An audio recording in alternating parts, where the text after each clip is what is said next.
Hello everyone, welcome back to Government Drish and today's Lucent series part 53.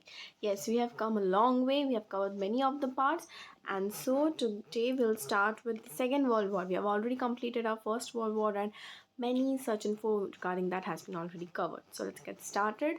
It was in the year 1939, that was September 1 to September 2, 1945. तो causes क्या थे second world war के? पहला वाला था treaty of Versailles. तो इसमें ये था कि यही मेन रीज़न था कि सेकेंड वर्ल्ड वॉर क्यों हुआ. जर्मनी को बहुत बुरी तरीके से ट्रीट किया गया, जर्मनी को फोर्स किया गया कि ये ट्रीटी को साइन करो. और फिर जब ये ट्रीटी साइन हुआ, फिर हिटलर ने मुसोलिनी के साथ ज्वाइन हो गए. फिर दे बिकेम वन टीम. फिर जो नेशनलिस्ट मूवमेंट्स थे जर्मनी और इटाली के, इसके वजह से और भी फ्यूल टू द फायर हो गया, और भी चीज़ एक्सैग्रेट हो गई. और दो मतलब हिटलर वो चाहते थे कि ठीक है पीस बना रहे हैं, बट उसका जो एम्बिशन था, जो नेशनलिज्म था, वो उस पर उनका कंट्रोल नहीं था. और फिर वो एग्रेशन की वजह से अल्टीमेटली वॉर हो गया. और सेम केस मुसोलिनी के साथ भी था, जो जब उन्होंने ये डिक्टेटरशिप एस्टैब्लिश किया था 1922 में. फिर आया conflict between ideology, dictatorship and democracy. तो बाकी जैसे कंट्रीज़ थे जर्मनी, इटाली, जापान, ये लोगों ने डिक्टेटरशिप का जो आइडियोलॉजी था उसमें उन्होंने बोला कि नहीं, हम लोग फ्रांस और यूएसए ग्रेट ब्रिटेन ये जो आइडियोलॉजी ऑफ डेमोक्रेसी फॉलो करते हैं हम लोग भी वही फॉलो करेंगे. लेकिन इसके बीच में क्या हुआ, ये जो कन्फ्लिक्ट चलता रहा इन दोनों को, मुसोलिनी ने बोला कि conflict between the two ideology.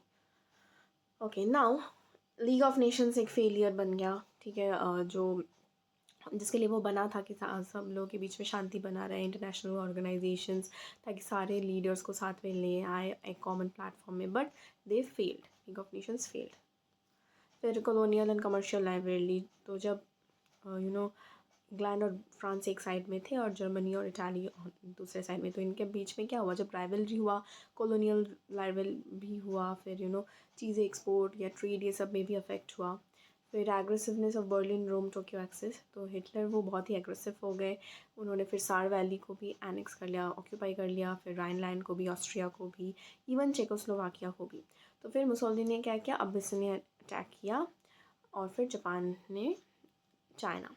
फिर ये जो एग्रेसिवनेस था और ये जो रैपिड नेशनलिज्म था सारे पावर्स के बीच में, ये बहुत ही एग्जैगरेट हो गया और फाइनली दो चीज़ों में बट गया टीम अगेन.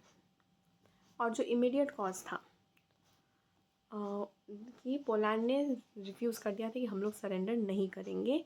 तो फिर जर्मनी ने पोलैंड को अल्टीमेटम दिया कि ठीक है, आप डेजिंग जो पोर्ट है वो सरेंडर कर दो, और फिर एक रेल लिंक का भी आप अग्री करो कि जर्मनी और ईस्ट प्रुशिया के बीच पॉलिश कॉरिडोर से एक रेल लिंक दो. और ये दो ही डिमांड्स पोलैंड ने रिजेक्ट कर दिया था. तो फिर जर्मनी ने पोलैंड में अटैक कर दिया सितंबर 1, 1939 में. और इसके बाद ब्रिटेन और फ्रांस भी थे ट्रीटी ऑब्लिगेशन में कि अगर पोलैंड का कुछ हुआ तो उन्हें उनके अगेंस्ट एक्ट करना पड़ेगा. तो वो लोग फिर जर्मनी के अगेंस्ट एक्ट किया सितंबर 3, 1939 को. तो इसमें क्या हो गया, एक साइड एक्सिस पावर्स बन गया, दैट इज सेंट्रल पावर्स, और दूसरे साइड बन गया एलिट पावर्स, एलिस. तो अब एक्सिस पावर्स में था जर्मनी, इटाली, जापान, और दूसरे में था great Britain, France, USSR, USA, China. ठीक है, अब जर्मनी फिर से हार गया. फिर हिटलर, गोबल्स, हिमलर, ये लोग ने सुसाइड कमिट किया. और फिर जो सक्सेसर्स थे उन्होंने भी अल्टीमेटली दे ऑल्सो सरेंडर्ड. और फिर जर्मनी का डाउनफॉल हुआ. यूएस एंड यूके ने अपना फोकस फिर जापान के अगेंस्ट पे ले लिया. फिर लोगों ने, मैंने जैसे बोला था पहले, हिरोशिमा और नागासाकी में जो दो बॉम्ब्स फैले थे उसमें से एक था एटम बॉम्ब, जो अगस्त 6, 1945, जिसका नाम था लिटिल बॉय, उन्होंने हिरोशिमा में फेंका. और फिर जापान को फिर से बोला गया कि सरेंडर कर दो, पर फिर उन्होंने फिर से रिफ्यूज़ कर दिया. तो फिर उन्होंने अनदर बॉम्ब जो उन्होंने फेंका वो था फैटमैन, जो अगस्त 9, 1945, नागासाकी में. तो इसमें ऑलमोस्ट 1 लाख लोगों की मौत हो गई. बहुत सारे रेडिएशन पॉइजन से वो लोग सफ़र कर रहे हैं. ठीक है, अभी भी जैसे लोग सफ़र कर रहे हैं. तो ये जो अगस्त 14, 1941 जापान ने अपना एलिड डिमांड को एक्सेप्ट किया, फिर उन लोगों ने सरेंडर किया. फिर जब भी सरेंडर हो गया जापान से, second world war came to an end. तो वर्ल्ड वॉर 2 से क्या हो गया, ऑलमोस्ट 15 महीने के बाद ट्रीटी साइन हुए 21 पार्टिसिपेटिंग कंट्रीज थे, उन्होंने साइन किया February 10, 1947 पेरिस में, जहाँ पे 5 एनिमी स्टेट्स और एलाइड पावर्स के थे सारे रिप्रेजेंटेटिव्स। फिर जैसे जर्मनी वो बाकी 4 लोगों ने ऑक्यूपाई कर लिया, उसके बाद 4 जोन्स में डिवाइड हो गए। फिर बर्लिन भी जॉइंट ऑक्यूपेशन के अंडर आ गया, वेस्ट जर्मनी और ईस्ट जर्मनी बन गया। इटाली भी कॉलोनीज नहीं मिला उसको। फिर जापान भी एक पीस ट्रीटी साइन किया एट सैन फ्रांसिस्को। फिर यूएनओ फॉर्म हुआ, united nation organisation which we know now, October 24, 1945, which is also known as UNT। फिर यूएस और USSR 2 पावरफुल नेशंस बन गए। फिर रशिया जो था, उन्होंने जो यूरोपियन कंट्रोल में के अंदर जो कॉलोनीज थे उनको फ्रीडम दे दिया। फिर ब्रिटिश एम्पायर ने भी अपना जो कॉलोनीज़ के ऊपर उन लोगों का लीडरशिप था, उन लोगों ने भी वो छोड़ दिया। एंड देन फ्रांस ने भी बहुत लॉस फेस किया, they lost almost all the glory. फिर सारे जो ईस्ट यूरोपियन कंट्रीज़ थे उन्होंने कम्युनिज़्म अप्लाई कर दिया, कम्युनिस्ट रूल स्टार्ट हो गया, इवन चाइनीज़ मेनलैंड में भी।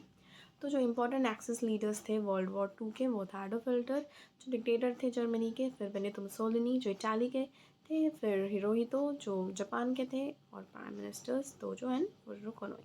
और जो वर्ल्ड वॉर 2 के एलिड लीडर्स थे, फ्रैंकलिन डी रूजवेल्ट जो 12 अप्रैल 1945 तक थे, और हैरी ट्रूमैन जो 12 अप्रैल 1945 प्रेसिडेंट ऑफ यूएसए थे। So these are very much minute. These are the details which we have been studying for a very long time since our childhood. This was just a revision for you. I hope you got that.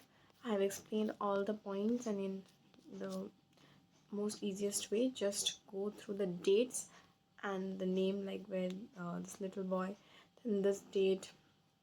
Okay, this is just a revision I'm giving you all. Okay, so this were the demands they had invaded when they went against Germany. Okay, these are the minute details. Go through it. If you have any query or any question, then comment down in the comment box section and I'll try to help you out. Till then, take care. See you. Meet you in our next video.